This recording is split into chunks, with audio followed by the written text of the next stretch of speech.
Hey everybody, Jansen here. This is reading time. The books we'll be reading today. Well, so far these are the 4 books we're reading. We went through a couple others. The team book is Money Mindset. I think what I'll do is I will also read a page out of this one today also. Now if you kind of want to see, these are the books I'm reading right now. As you can see, there's a few of them. It's not my book collection, but it is the books I have out because that's what we're reading. And just so you know, we're reading one of the books. So, we started with Relentless yesterday. So, let's start with I Dare You today. Okay, so we're reading I Dare You. Okay, by William Danforth. Okay, we are on page 8. Okay. So, I dare you to adventure. Before we start on the great adventure, let's be dead sure we want to take it. Unless one is interested and enthusiastic, he would not even want to go on a picnic, let alone start a journey destined to bulk large in life's affairs. When our appetites have a sharp edge, we enjoy meals. Adventure means living to the full. You will want to start when you know how much happiness it will bring you. Some of my young friends who are freedom-loving pleasure seekers maintain that drifting along with life and happiness, that resistance is vulgar, that self-indulgence is self-expression. Rot. I take issue with them. The line of at least resistance make crooked rivers and crooked men. Each fish that battles upstream is worth 10 that loaf in lazy bays. True, the mass of people prefer to be the easy way. Old ways require no effort. Physically or mentally lazy people do not want to adjust themselves, but they have never tasted the thrill of victory. I remember once during the First World War, a captain was wounded in no man's land when returning from the raids. No man's land is between the trench warfares. When you get out of the trenches, that land you cross, that's no man's land. Snipers and machine gunners shot across the defiant barrages as though daring anyone to come and get his prostrate body. The company commander called for 2 volunteers to undertake the dangerous mission of rescuing the wounded man. The whole company stepped forward. The major chose the 2 men with the most deserving record and longest service. Out on their bellies, they crawled and brought in their captain. In crack regiment, it is a privilege to dare and to give. There are no big thrills in the trenches, but just poke your head over the parapet and you'll find excitement enough. Your days won't be humdrum when you lift your head above the crowd.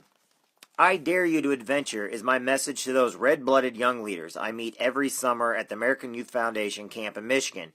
Every year there come to this camp hundreds and hundreds of boys and girls, young men and young women who aspire to be leaders. During certain hours the whole camp resounds with keen competition. These young people have in striving to best one another in a game of baseball, in a diving contest, or in a climbing to some lofty height. Or at another time of the day, they are just as intense, just as interested in mental training program. Because these young people are to be future leaders and their trained directors have learned the art of making their mental programs just as interesting and absorbing as their physical program. At night in the council circle, each tribe competes against each other in entertainment features. Each feature leader learns the art of expressing himself, entertaining his fellow campers. He handles his personality in such a way it attracts leaders and influences others. During a devotional program, these hundreds of young people are just as absorbed in expressing and developing their spiritual selves as they are on the athletic field or in the study room or in the council circle. These young campers have realized that all sides of life can be equally interesting. Show me boys and girls anywhere who enjoy life more than do these. My own self at my very best all the time is the camp motto. They are daring to live at their best following a 4-square program, and they are following a glorious time doing it. Living right has a lasting kick in it. Living wrong is a bit of foam at the top. That's all. In the spirit of a crusade, life is a glorious adventure. If you jump out of bed in the morning full of fight, daring people or circumstances depress you, you're on the road to victory. If you face problems aggressively, they are half solved already. If you aspire to larger responsibilities, they'll meet you halfway. But how to dare, you ask? That is the coming. First, it is necessary to agree that living aggressively changes the whole complexion of life. So many are praised to fear. You fear losing your job, you fear sickness or hard times or failure. But remember, courage is not the absence of fear, it's the conquest of it. Not until you dare to attack will you master your fears. And why dare? Because unless you dare, you cannot win. Deep down in every heart, a desire to be somebody and to get somewhere. But so often we sit waiting for the opportunity. I have found opportunities do not come to those who wait. They are captured by those who attack. Perhaps you are sitting back in your chair reading this and saying, "It is all very well for him to say that, but my circumstances are different. It is impossible for me to dare." I challenge that thought in your mind. I know it is your deadly enemy. Because of it, you, more than others, must dare. The humdrum life is the one most in need of adventure. You can cure your weakness by vigorous action. Start something. Break a window if necessary. I'm daring you to think bigger, to act bigger, and to be bigger. And I'm promising you a richer life and more exciting life if you do it. I am showing you a world teeming with opportunity. The rewards for your daring were never so rich or so plentiful. Science, religion, business, education are all looking for the men who dare face life, to attack rather than defend. Before you read further, be honest with yourself. What do you think of life anyway? What do you think of yourself? Are you satisfied that you are carrying a responsibility equal to your capacity? Or are you content to have prosperity looking at your life so far and say, that is all he was capable of? Or are you one of the priceless few, one of those with a relentless feeling that someday you're going to climb to your rightful place of leadership? That someday you're going to create something worthy of your best? If this is your attitude, then my voyage of discovery is not in vain. You are the volunteer for whom I am looking. Then make that someday you have been waiting for today. Okay, next chapter will be tomorrow on that one. Not done yet. Got a couple more books. Okay, so that was that chapter. Alright, we'll go with Relentless now. We're on chapter 2, page 15 of Relentless. Relentless is Tim S. Grover with Schreier Lesser Weck. It's called Relentless. We are on chapter 2 of Relentless, page 15. Are you ready? The night the Miami Heat beat the Oklahoma City Thunder to win the 2012 NBA championships, I wrote a message on a slip of paper before the game and put it in my pocket. It was my longtime client and friend Dwayne Wade. Dwayne had called me after Game 2 of the finals, asking if I would fly to Miami to see if I could get him and his damaged knee through the rest of the series.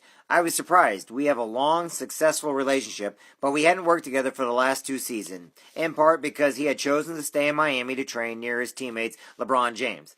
But we had stayed in touch, and like all my clients, past and present, he knew I would always be there if he needed me. A different player might not have made that call. He could have relied on LeBron to carry the Heat to the title. He could have tried coping with the pain, hoping his knee would give him just a couple more games. That's what most players would have done. But when a championship is on the line in your career, you don't let others carry the load, and you don't just hope it all works out. You make every possible move to put yourself where you need to be. So with the series tied 1-1, I flew to Miami. It was obvious Dwayne's knee would require surgery after the season. He couldn't slap a quick solution on that. I told him I'd do what I could to make him feel stronger and more explosive for the next few days. I also told him that his 1 championship ring from the 2006 wasn't going to be enough. He would need at least 3 to have a career that would be considered meaningful. But what I really wanted to say to him was this. When you're one of the greatest athletes in your sport, you don't announce you're old at the age of 30 and ready to pass the team along to the younger guys. If you think old, you become old. It wasn't that long ago you won the NBA scoring title after fighting back from simultaneous knee and shoulder surgeries, willing yourself through your grueling 2-month rehab that would have taken anyone else 3 months. You did that. Do not tell me you can't do this. That's what he wanted to say. For the next few days, we worked on things he hadn't done in a long time, sometimes until 2 a.m.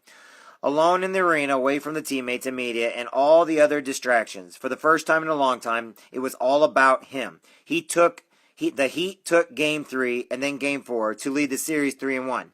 One more win, or Battleground, would move back to Oklahoma City and the Thunder's home court advantage. It was time to finish the fight right now. A lot of our work was physical. His body was coming alive in ways he hadn't experienced in a long time. But as with all serious competitors, the key component was mental. He needed to find his way back to being the real Dwayne Wade, and not just one of the acclaimed Big Three of the Miami Heat. He had become so accustomed to sharing the stage with LeBron and Chris Bosh and the rest of the team that he'd forgotten where he came from, how hard he had to work to be one of the very best. I don't believe in long, windy pep talks or speeches. Anything that requires a long explanation probably isn't the truth. And when I say something to one of my players, he knows he's getting the truth. On the night of the Game 5, when the Heat won the title, the note in my back pocket read, "In order to have what you really want, you must first be who you really are." I want him to feel that time when it wasn't about smoke or lights or hype or keeping everyone else happy. When it was all about what happened on the court. When he fought with his life to get there. When anyone who fucked with him would get a 48-minute blast of controlled rage. It was time to trust what he felt inside, not what everyone else was telling him to feel. That's your name on the jersey. Remind them who you are. Go get what's yours. That night, as the young and determined OK City Thunder tried and failed to fight back from elimination, Dwayne was all killer instinct, deep in that zone where he's explosive and dominant and aggressive. Others would have great performances, Mike Miller and Shane Baitner and all the other games beyond all expectations. But as the minutes ticked down, it was Dwayne's cool, intense confidence, commitment, and leadership that earned the championship and got him that second ring. I never gave him the note. I didn't have to. That night, he was relentless. Being relentless means never being satisfied. It means creating new goals every time you reach your personal best. If you're good, it means you don't stop until you're great. If you're great, it means you fight until you're unstoppable. It means becoming a cleaner. We're all used to hearing about the closer as the ultimate competitor, the guy you can always count on to finish out the game or make the deal or get what you need. The closer does what it's supposed to do, gets the credit, and goes home a happy hero. Forget that. Think bigger. There's a level even higher, completely attainable, but so special that most people don't even dare to dream of it. Think Michael Jordan, the ultimate cleaner. Michael never cared about achieving mere greatness. He cared about being the best ever. There's nothing wrong with being great. It's better than being good. Being great means you excel, which is a hard to accomplishment and something to be proud of, but it doesn't make you the best. Greatness makes you a legend. Being the best makes you an icon. If you want to be great, deliver the unexpected. If you want to be the best, deliver a miracle. This isn't just about sports performances. There are cleaners in all walks of life. Look at the elite of any group, the top athletes or wealthiest CEOs or smartest students or strongest freshmen. It doesn't matter. It's fairly obvious that while they're all great at what they do, some will always perform on a different level. Look at the famed 1992 Dream Team with 11 Hall of Famers. You can probably separate a couple of them from the best. They all had the talent, but a couple of them will forever be considered among the best of all time. Michael set the standard for killer instinct and competitive drive. Each time the Chicago Bulls sealed another championship, there were 6. He wouldn't just hold on to the numbers of fingers for the rings he had already won. He'd hold up an extra finger for the next championship. After the first ring, he held up 2. After the second, he held up 3. After the 5th, he held up 6. We'd be back in the locker room, champagne dripping down the walls, and he'd already be telling me what he needed to work on for the next season. A full year before he took his brief sabbatical to play basketball, he was already buzzing in my ear about baseball workouts. Never satisfied, never content, always pushing higher and higher. That's a cleaner. Larry Bird is a cleaner. Kobe Bryant, cleaners. Pat Riley, Phil Jackson, Charles Barkley. They're all a handful in the game today. Not too many people, probably not one you'd expect. Stardom doesn't automatically make you a cleaner. Winning doesn't, and not just winning once. You have to be able to do it again and again. In the business world, we're talking about Bill Gates, the late Steve Jobs. Most team owners are cleaners. Guys such as Jerry Jones and Mark Cuban and Jerry Ressenford, who run their teams with the same cutthroat attitude that made the juggernauts in business. Most presidents are cleaners, and good luck getting reelected if you're not. There are others in all walks of life. I'll let you consider the possibilities. Remember, it's not about talent or brains or wealth. It's about the relentless instinct drive to do whatever it takes. Anything to get to the top or where you want to be and to stay there. Dwayne wasn't the most gifted player on the floor the night the Heat won the title, but he was the only one who knew what everyone else had to do in order for them to win. That's what champions you. They put people in place to get results and make everyone else around them look better. A cleaner's attitude can be summed up in 3 words. I own this. He walks in a different confident level with results. A cleaner has the guts and the vision to steer everything to his advantage. You never know what he's going to do, but you know something's coming, and all you can do is wait and watch with fear and respect for this ability and handle everything without discussion and analysis. He just knows. Being a cleaner has almost nothing to do with talent. Everyone has some degree of talent. It doesn't always lead to success. Those who reach this level of excellence don't cost on their talent. Don't coast on their talent. They're completely focused on taking responsibility and taking charge, whether they're competing in sports or managing a family or running their business or driving a bus. They decide how to get the job done, and then they do whatever it is necessary to make it happen. These are the most driven individuals you'll ever know, with an unmatched genius for what they do. They don't just perform a job, they reinvent it. I own this. I'm talking about the waiters who knows what everyone on his customer drinks and how he orders their steaks. Everyone in town wants to sit at his table. And they all leave huge tips because they appreciate the excellence. I'm talking about the school teacher who won't give up until every student understands the lesson. The administration assistant who earns more than some executives by knowing what the boss needs before the boss even realizes it. The parents working overtime to pay the bills and send the kids to college. It's the bus driver who gets on his bus every day, knows all the passengers, where they get on and where they get off. Always smiling, friendly, but silently thinking, this is my fucking bus, and there will be no fucking around on my bus. It will be clean and on time, and everyone who messes with me on my bus will be back on the street walking. Navy SEALs are cleaners. They lock in on their mission and stop at nothing to execute it. They know what has to be done and get it done. They expect to succeed, and when they do, they never celebrate for long because there's always more to do. Every accomplishment is just a stepping stone to the next challenge. As soon as they've hit their target, they've already stalked their next conquest. Most of their work is done quietly behind the scenes, alone, without fanfare or glamour. Cleaners don't do it for the show. They don't go through the motions. A true cleaner never tells you what he's done or what he's planning. You find out after the job is complete. And by the time you realize what he's accomplished, he's already moved on to the next challenge. Why do I call them cleaners? Because they take responsibility for everything. When something goes wrong, they don't blame others because they never really counted on anyone else to get the job done in the first place. They just clean up the mess and move on. Think about the custodian who quietly works alone late at night. He calls no attention to himself. No one sees him work. No one knows what he does, but the job always gets done. It has to, so everyone else can do their jobs efficiently. In his own way, he's the most powerful guy in the building. He has unlimited access. He knows where everything is and how it all works. He has the keys to every single door. He can go anywhere unseen. He knows what everyone else is doing, all the dirty little secrets. He didn't go home. Who snuck in late at night? Who left an empty whiskey bottle under the desk? Who left condom wrappers in the trash? If you have an emergency, he's the guy to call. The cleaner is never the first person you bring in. He's the last. When it's finally obvious that no one else can handle the situation, no conversation, no panic, no discussion. Cleaners are rule breakers when they have to be. They only care about the end result. When things go wrong and everyone else starts up to panic, the cleaner is calm and unflappable, cool and steady, never too high or too low, never too happy or too depressed. He never sees problems, only situations to resolve. And when he finds the solution, he doesn't waste time explaining it. He just says, I got this. And when it's over and he gets the results, all the others just stand there shaking their heads in disbelief, wondering how he did it.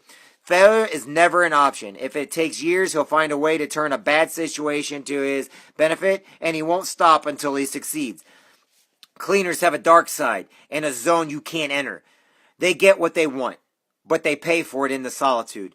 Excellence is lonely. They never stop working, physically or mentally, because it gives them too much time to think about what they've done, they've had to endure and sacrifice to get to the top. Most people are afraid to climb that high because if they fail, the fall will kill them. Cleaners are willing to die trying. They don't worry about hitting the ceiling or the floor. There is no ceiling. There is no floor either. Cleaners can't be invented by media or hype. They're self-made, and whatever they have, they've earned it. They've never in it for the money. The worst thing a cleaner can do is sell out. He knows what he's worth, and he'll remind you if you make that mistake of forgetting. But the money is secondary to what really drives him. But here's the most important thing about a cleaner. The one thing that defines and separates him from any other competitor. He's addicted to exquisite rush of success. The exquisite rush of his success. His lust for it is so powerful, the craving is so intense that he'll alter his entire life to get it, and it's still never enough. As soon as he feels its taste, holds it, The moment it's over and he craves more. Everything he does is to feed that addiction. It's not that he loves the process, he just loves the end result. I know you've absorbed a lifetime of advice about this. Love what you do and you'll never work a day in your life. Or love what you do and the money will follow. That might be true for some people, but not for a cleaner. The idea of loving what he does would mean he was content, and a cleaner is never, ever content. Cleaners understand they don't have to love the work to be successful. They just have to be relentless about achieving it. And everything else in between is a division and a distraction from the ultimate prize. To an athlete, it means endless hours in the gym training and sweating and hurting. To a business owner, it's time away from home and family, sacrificing a personal life for professional gain. For the teacher, it means untold, unpaid hours getting every student through the 4 years of high school and into college. The result is all that matters. Eventually, though, all cleaners have to walk away from their addiction before it completely consumes and destroys them. A cleaner is all about control, and soon as he feels the addiction is controlling him and not the other way around, he'll back off until he regains control. That's why you see highly charged athletes, coaches, CEOs, and other extremely intense and driven individuals step away once they become the best of the best.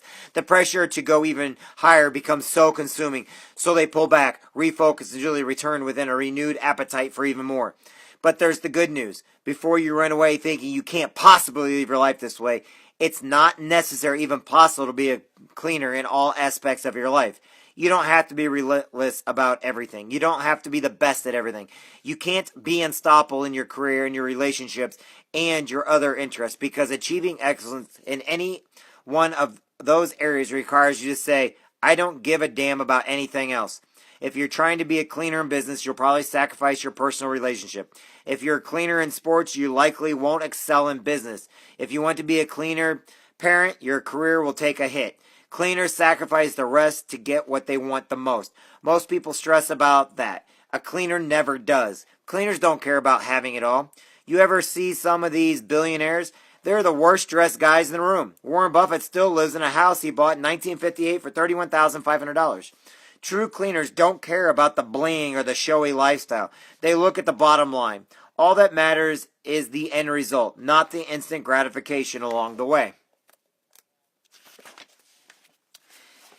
In my work with elite athletes, I have to know whom I'm dealing with, their mental strengths and weaknesses, how far I can push them, how far they're willing to go. One day during the off season, I looked around my gym at the dozens all-star and another dozen potential all-stars, all playing in the NBA caliber summer pickup games. Every player there was considered great, yet each performed at a different level with different motivations and limitations. Some weren't willing to go full strength every quarter. Others were content to just play a little ball. And that's fine with me, but I pay close attention to the subtle differences that show me how serious someone is about getting ahead of everyone else. Let's face it, at the highest levels of success in any area, everyone has reached some degree of outstanding achievement. So we're talking about shades of greatness. But if you want to be the very best of the best, it's the details that make the difference. So just from my own thinking, I devised a 3-tiered system that I've never shared with anybody prior to writing this book. Categorize different types of competitors. Coolers, closers, and cleaners. Good, great, and unstoppable. You can apply these standards to any group of individuals, just like around your team, your office, your friends, your family. Everyone has a different definition of personal success. Some people allow life circumstances to decide for them. Others decide what they want and say, good enough. When they get it, and then they are selected few who can't even define success because keep raising the bar on what that means. Coolers, closers, cleaners. You'll consistently find that most people are coolers. A small percentage are closers. And maybe, just maybe, there's a cleaner in the group. But if it's there, you probably won't realize it until the first time you see him in action, and then you'll never forget. A cooler is careful. He waits to be told what to do. Watches to see what everyone else is doing, and then follows the leader. He's a mediator, not a decision maker. He's not taking sides unless he's forced. He can handle a certain amount of pressure when things are going well, but when things get too intense, he kicks the problem over to someone else. He can make a huge play, but he's not ultimately responsible.